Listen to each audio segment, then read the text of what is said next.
소그룹은 어떤 공동체이든 간에 소그룹이 있습니다. 소그룹이 없는 공동체는 없습니다.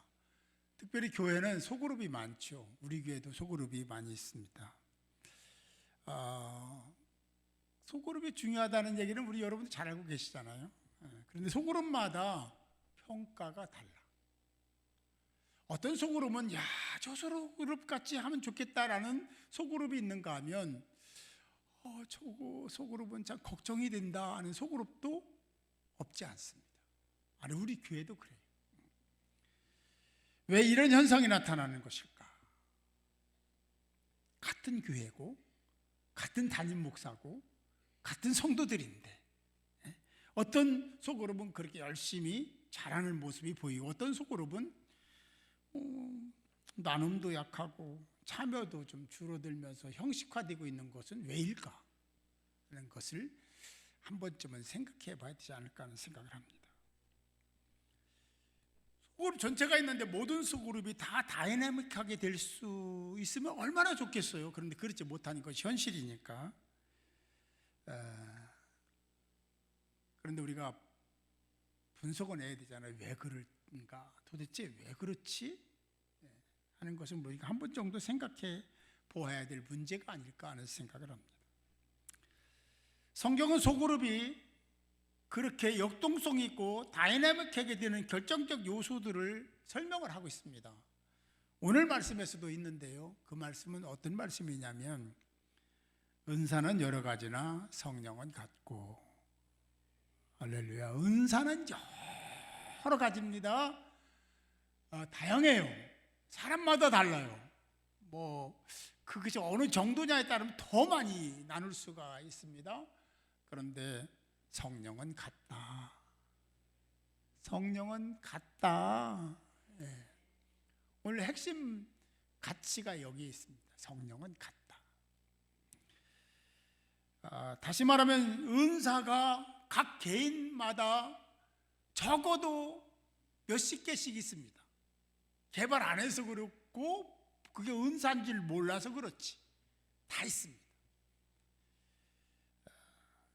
그런데 한 가지 우리가 생각을 못하는 게 하나 있습니다. 그게 뭐냐면 그 모든 사람의 모든 은사의 출처에 대한 겁니다. 출처.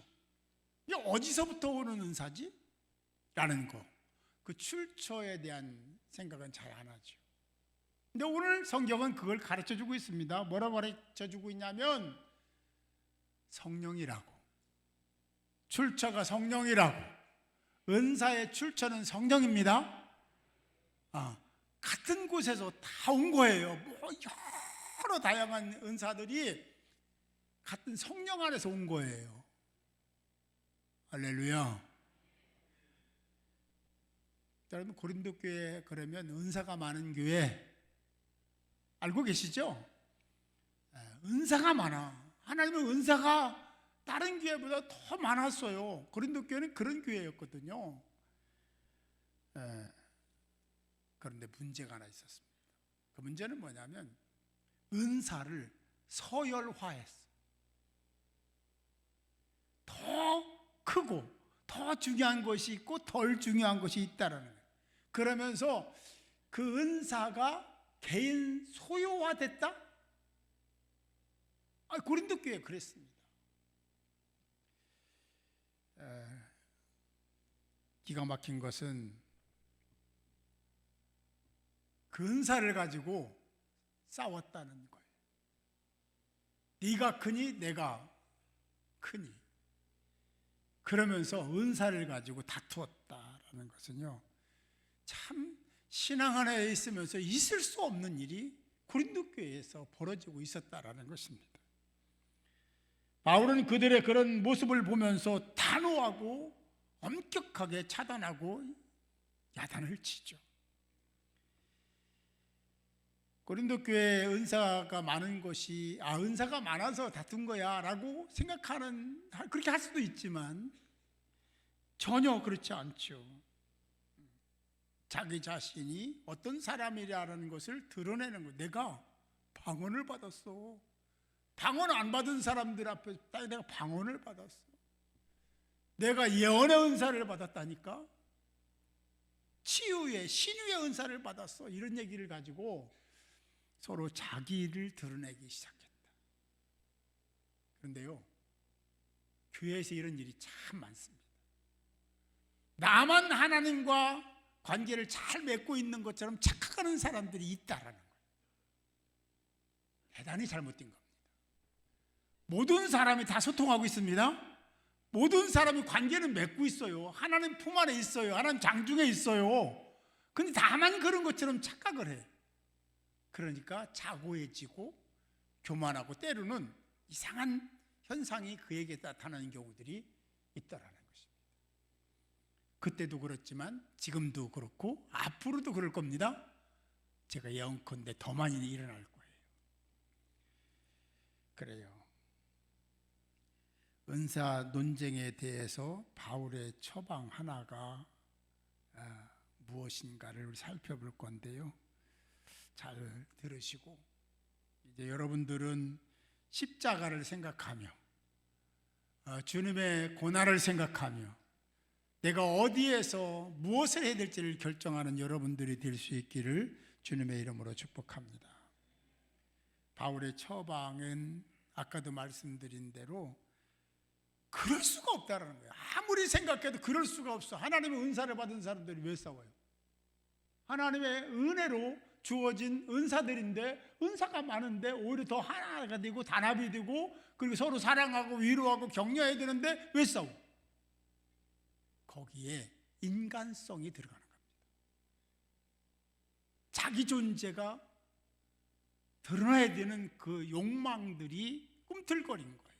그러니까 고린도 교회가 그렇게 그냥 막 파당 짓고, 너는 여기, 너는 뭐 무슨 파, 뭐 케바파, 아볼로파, 뭐 예수, 이렇게 싸웠다라는 거예요. 그런 그곳에 대해서, 그런 고린도 교회를 향해서 바울이 얘기하는 것은 너희들 은사 많이 받았지, 그 은사의 출처는 하나야. 우리 예전에는요, 자녀들 많이 뒀어요. 8명, 7명, 10명. 잘 몰라요? 근데 엄마 아빠가 한 분이잖아요. 한 분이 낳은 거잖아요. 그럼 이 형제 자매잖아요. 그럼 서로 사랑하고 위로하고 격려하며 사는 거잖아요. 서로 손해도 보고 양보도 하고 그렇잖아요. 뭐 그렇지 않은, 뭐 가끔 그런 상황도 있지만 그 얘기를 하는 거예요. 너희들의 원래 은사가 온 곳이 어디냐면 성령이야. 똑같아. 거기서부터 다 왔어. 그런데 너희들 왜 싸우냐? 이것이 바울의 일침이었습니다. 그래요. 서로 다른 은사가 오히려 소망이 되고 위로가 되고 새 힘이 되고 그래야 되는데, 은사 많이 받은 것 때문에 교회가 나뉘고 싸우고 이지매하고 파당을 짓고 그래야 되겠는가 하는 생각을 하면, 지금은 안 그럴까? 우리 교회는 괜찮은가? 하는 생각도 하지 않을 수가 없습니다. 그런 가운데 바울이 얘기하는 것, 은사도 있고 직분도 다르고 사람도 다르고 여러 부류의 민족도 있고 다 그런 교회지만 근본적인 목적은 하나다. 할렐루야. 우리 그걸 놓치면 안 돼. 어떤 사람들은요, 예전부터 친한 사람은 더 막 이렇게 생각하는 경향이 있고요, 그렇지 않은 사람들은 그냥 슬쩍 그냥 형식적으로 대하는 경우도 있습니다. 교회가 그러면 안 된다. 교회 현실적으로, 과거도 그렇지만 현실적으로 볼 때 진짜 문제는 은사가 여러 가지가 있고 서로 다른 것이 문제가 아니라 하나님이 의도하신, 성령이 바라시는 성령으로 하나가 되는 것에 대해서 우리가 소홀히 하고 있다는 게 가장 큰 문제입니다. 에베소 4장 3절에 이렇게 말씀합니다. 평안에 매는 줄로 성령이 하나 되게 하신 것을 힘써 지키라. 할렐루야. 평안을 얘기하면 평안에 매는 줄이 있는데 그 줄로 성령이 하나 되게 했어. 그러니까 그걸로 꽉 묶고, 그래서 성령이 하나 되게 하신 그 자체를 지켜야 된다, 유지해야 된다 라고 말씀하고 있습니다. 그런데 그 앞에 보면 하나의 조건부사가 붙는데 힘써라는 얘기입니다. 우리가 이 말씀을 몰라서 못 지키는 게 아니라 그렇게 할 수 있는 힘, 다이내믹이 우리에게 없는 거예요. 알고는 있어요. 예수 믿고 3년, 5년, 10년, 20년 됐는데 그 말씀을 모르는 사람이 어디 있겠어요? 알고는 있는데 그렇게 하지 못하는 것은 힘이 없어, 능이 없어. 그런데 그들이 진짜 능이 성령인 걸 모르고 있는 거죠. 싸우는 거예요. 우리 표어가 뭐예요? 성령의 능력으로. 안보고 해볼까? 성령 시작. 10사람은 3사람은 이렇게 살짝 넣문질 해갖고 성령의 능력을 모르는 거예요. 성령의 능력이 없으면 아무것도 안 됩니다. 나띵이에요. 성령의 능력이 있어야 되는 거예요. 그래야 하나님과 소통하고, 그래야 헌신도 되고, 그래야 복도 받고. 성령의 능력으로. 이제 그걸 모르니까, 성령의 능력, 성령으로부터 온 것인지를 모르니까 그걸 가지고 다투고 싸우더라, 그런 얘기입니다. 그래요. 우리는 하나님의 준엄한 명령, 하나님에 대한 명령, 연합에 대한 명령을 훼손시키면 안 될 줄 믿습니다. 그 명령을 하시는 거예요. 하나 되라, 힘써 지켜라. 그래요. 이것은 그 어떤 세력이나 시대나 문화나 철학이나 어떤 것이라도 하나님이 말씀하신 이 말씀, 성령이 하나 되게 하신 것 자체는 진리임을 믿으시기 바랍니다. 진리는요, 바꿔지지 않는 거예요. 진리는요, 바꿀 수도 없는 거예요. 영원한 거잖아요, 진리는. 네. 그래요. 이것을 붙잡고 있으면 흔들리지 않고, 할렐루야, 흩어지지 않고, 싸우지 않고, 하나가 돼서 서로 위로 격려하며 사는 사랑의 공동체가 반드시 될 줄로 믿습니다. 하나님은 그걸 기대하시는 거예요. 여러분들이 그걸 기대하시는 거예요. 예? 그런데 우리가 그걸 알면서도 안 되는 걸 다시 돌아가면 성령을 잘 몰라요. 성령이 없어도 되는 것처럼 착각을 해요. 그 성령은 지금도 이 자리에 계십니다. 여러분 마음을 다 읽고 있는 거예요. 말씀의 은혜를 받는지, 도전을 받는지, 결단을 하는지, 그냥 앉아 있는 건지, 졸고 있는 건지. 저런 사람 없으니까 하는 소리예요. 네. 다 알고 계신 거예요. 성령은요, 무소부지하신 분이잖아요. 그렇죠? 하나님이시잖아요. 삼위일체 하나님이시니까. 하나님을 깨는 것은, 이간하는 것은 절대로 안 된다. 할렐루야. 고린도 교회가 그 일이 너무 서로 반목하고 네 당 우리 당 그러면서 네 은사 내 은사 막 갈라지는 게 심했거든요. 교회는 그런 일이 일어나면 안 된다. 하나님의 교회는요, 그런 사람이 있으면 안 돼요. 그런 사람은 하나님을 방해하는, 하나님을 위해서 하는 것 같지만 하나님을 방해하는 사람인 거예요. 사랑하는 성도 여러분, 여러분 안에, 여러분 마음 안에 성령을 모시기를 바랍니다. 그러면 싸우지 않아요. 그렇게 이간질하지 않아요. 자기 막 내세우려고 그러지 않아요. 거기 고린도 교회에 그런 게 있었다는 거예요. 내 은사 막 내세우고 내가 누군지를 막 밝히려고 하고. 성령이 충만한 사람은 겸손한 사람, 온유한 사람, 어린아이 같은 사람, 하나님이 원하시는 걸 위해 사는 사람, 하나님의 사랑받을 사람이죠. 저는 올해 2026 회개년도를 시작하면서 우리 교회가 전혀 새롭게 됐으면 좋겠다. 하나님이 기뻐하실 교회 됐으면 좋겠다. 성령이 충만한 교회 됐으면 좋겠다. 그렇게 기도하고 있습니다. 그렇게 갈 겁니다. 될 겁니다. 따라오시면, 동의하시면 부정적인 생각하지 마세요. 나는 그거 싫어, 이런 얘기 하지 마세요. 그러면 하나됨을 방해하는 사람일 수도 있으니까. 어쨌든 성령이 고린도 교회 각 사람에게 나타나셨습니다. 성령이 임하신 목적이 어디 있을까? 그 목적이 뭐죠? 성령이 각 사람에게 임한 목적, 각 사람에게 성령이 임하고 은사를 준 목적이 뭐죠? 오늘 성경 읽을 때 2번 읽었는데 잘 모르시는구나.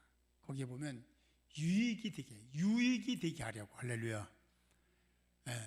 왜 우리가 은사를 줬냐면, 성령을 통해서 은사를 줬냐면 유익이 되게 하기 위하여, 공동체가 세워지게 하기 위한 목적을 가지고 은사를 줬음을 믿으시기 바랍니다. 은사는요, 내 것이 아닙니다. 나를 위해 사용하는 것이 은사 아닙니다. 다른 사람을 위해서, 하나님 나라를 위해서, 하나님의 교회를 사용하는 것이 하나님의 성령을 통해서 주신 은사입니다. 그 은사를 개발하시고 찾으시고 다른 사람을 위해서 은사를 사용하는 여러분들이 되시기 바라요. 아멘. 그 은사, 여러분요, 성령 충만의 은사가 뭘까 생각하면 방언을 받는 거다. 여러분, 방언 받는 것도 성령의 충만함이고 은사입니다. 그러나 그게 다 아니에요. 그건 여러 수십 수백 가지 중에 하나일 뿐입니다. 방언 못 받았다고 성령 못 받은 거 절대로 아니에요. 그거 착각하면 자기가 방언한다고 그걸 막 제가 오늘 오전 9시 되겠는데 연습해갖고 한 방언을 하지 마세요. 앞으로 제가 다 알아요. 성령이 주시는 은사로 방언하는 걸 제가 알아요. 연습해서 한 방언을 내가 알아요. 하지 마세요. 그냥 하나님께 하나하나 아리세요. 그게 진짜지, 찐이지. 하나님 그렇다고 너는 방언 못해? 그래 너는 이러지 않으십니다. 진솔되게 하나님께 아리면 하나님이 다 받으시고, 하나님 여러분 사랑하세요. 우리가 자식들 사랑하는 것보다 더 진하게 사랑하시는 분이 하나님이십니다. 하나하나 아리면 되니까. 그렇죠?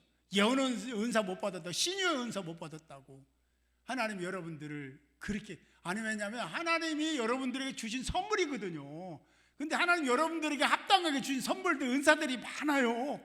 그거 이 마음에 내에게 심겨져 있는 거를 그냥 사장시키고 그냥 세상을 마치면 얼마나 억울하겠어요. 그걸 찾아서 사용하고. 할렐루야. 그러면 다른 사람 사용하면 하나님이 그걸 그냥 가만 방치하실 분이 아니다라는 것을 여러분들이 잘 알고 계실 것입니다. 아무튼 성령의 임재의 장소가 이 공동체 안에 있기를 바라요. 구약시대의 라마라윳을 잘 아시잖아요. 거기에 성령이 임했습니다. 충만했습니다. 그곳에 들어가는 사람마다 변화됐어요. 이 공동체가 그렇게 되기를 소망합니다.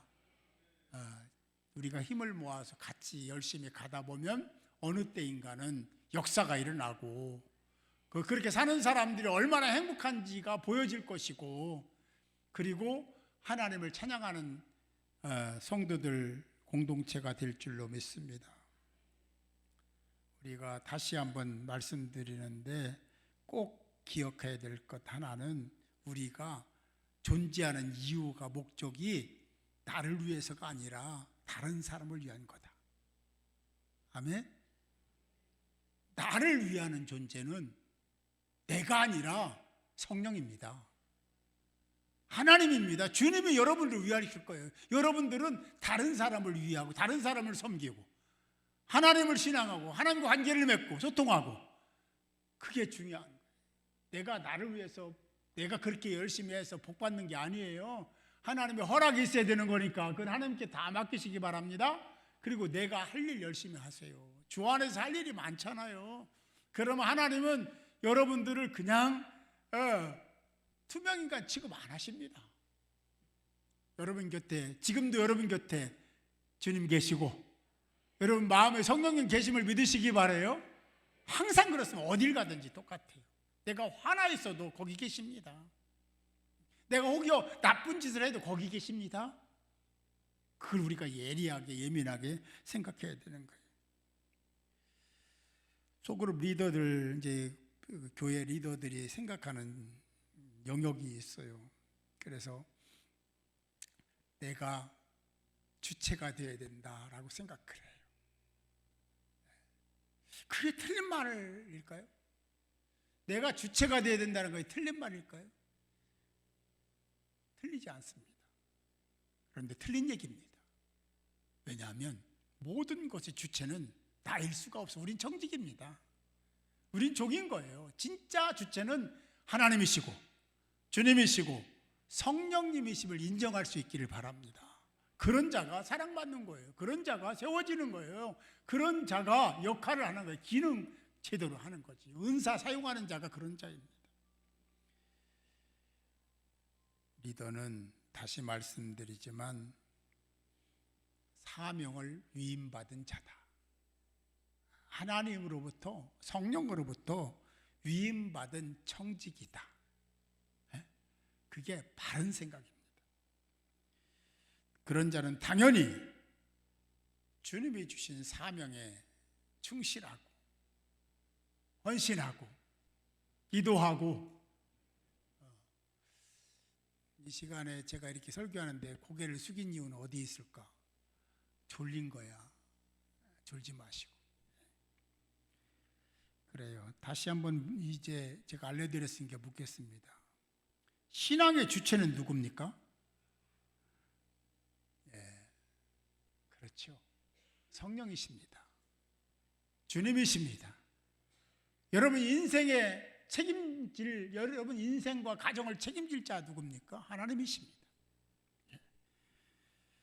교회 주체는 삼위일체 하나님이심을 믿고 겸손해지시고 겸허하시고, 제가 여러분들이 하나님 앞에서 기도해야 될 제목이 있다면 내가 하지 못하는 것, 내가 부족한 걸 위해서 나를 위해서 기도할 수 있어요. 하나님, 제가요 이런 것이 부족합니다.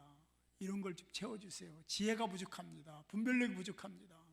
제가 기도가 부족합니다. 섬기지를 못합니다. 이거 도와주세요 하는 기도는 자기 기도할 수 있는 거예요. 그건 합당한 거죠. 그런데 다른 사람을 책하고 비판하고 잘못된 것을 위해서는 기도하지 마세요. 그런 마음은 온전한 주님의 마음이 아닙니다. 우리 모두가 다 그렇게 하나님이 기뻐하시는 모습을 지니고 주님 앞에 겸손히 엎드리는 신앙이 될 수 있기를 바랍니다. 그렇게 자신이 가지고 있는 모든 스펙이나 무슨 재산이나 무슨 명예나 이런 걸 다 내려놓은 대표적인 사람이 하나 있어요. 여러분 잘 아시는 바울입니다. 바울은 사울 때요, 세상 사람들이 꼭 그렇게 되고 싶은 모든 것을 다 갖고 있던 사람이 바울이었습니다. 사울이었죠. 당시에 예수 만나고 그는 바뀌었습니다. 그런 것들이 얼마나 허접하고 불필요한 것인가를 알았어요. 세상 사람들은 그때나 지금이나 앞으로나 똑같이 환호하고 거기 그 자리에 앉으려고 노력할 겁니다. 그런데 그 자리에 앉았던 사울은 예수님 만나고 이게 우물이구나, 배설물이구나 하는 것을 깨달았습니다. 그뿐만 아니라 그 이후에도 그런 것을 추구하고 의지하려고 하는 그 마음이 있을 때마다 자신을 계속해서 처복종시켰다라고 성경은 말씀하고 있습니다. 우리가 진짜 세상 얼마나 오래 살겠어요? 오래 살아봐야 120년이잖아요. 근데 어떤 글에 보니까 2000년 초에 나온 자료이긴 하지만 80세에 보니까 80세에 살아있을 사람이 100명이면 다 돌아가시고 30명만 남았더랍니다. 통계적으로 그래. 요즘에도 크게 다르지 않습니다. 대동소이하죠. 진짜 하나님 앞에 서는 날 잘했다 칭찬을 듣는 자가 찐 그리스도인이고 하나님의 자녀고 천국에서 영원한 세계에서 복락을 누릴 수 있는 하나님의 사람들이 될 줄 믿습니다. 주님은 길이시고 진리시고 생명이십니다.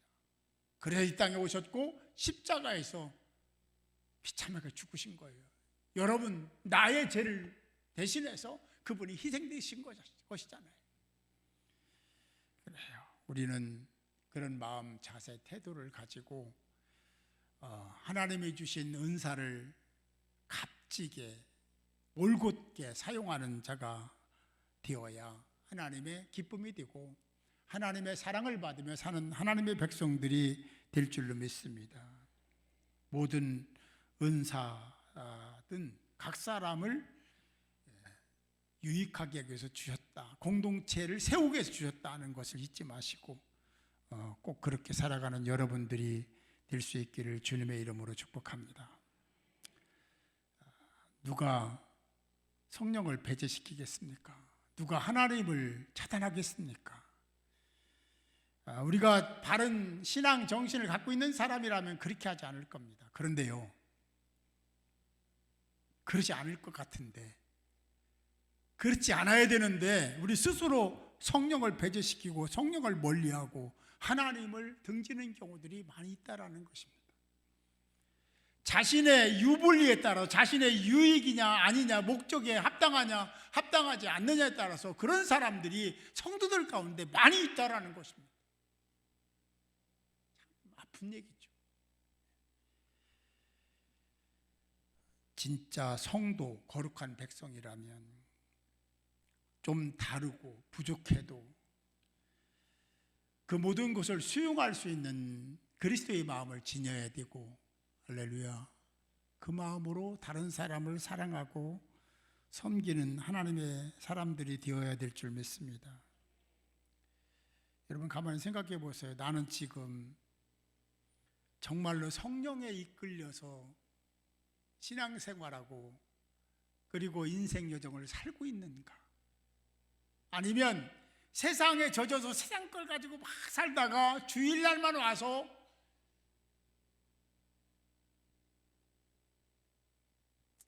하나님 앞에서 그렇게 출석 도장 찍는 것으로 위로받으려고 하는 사람은 아닌가? 여러분의 생각, 주장, 은사까지도 하나님 앞에 겸손히 다 내려놓고 하나님을 의지할 때 성령이 역사하시고 여러분들의 미래와 장래를 지켜주실 줄 믿습니다. 여러분은 하나님의 사랑받기에 합당한 자들입니다. 하나님이 보내셨잖아요. 하나님이 부르셨잖아요. 하나님이 아들을 대신 죽이셨잖아요. 그 이상 큰 사랑이 어디 있겠습니까?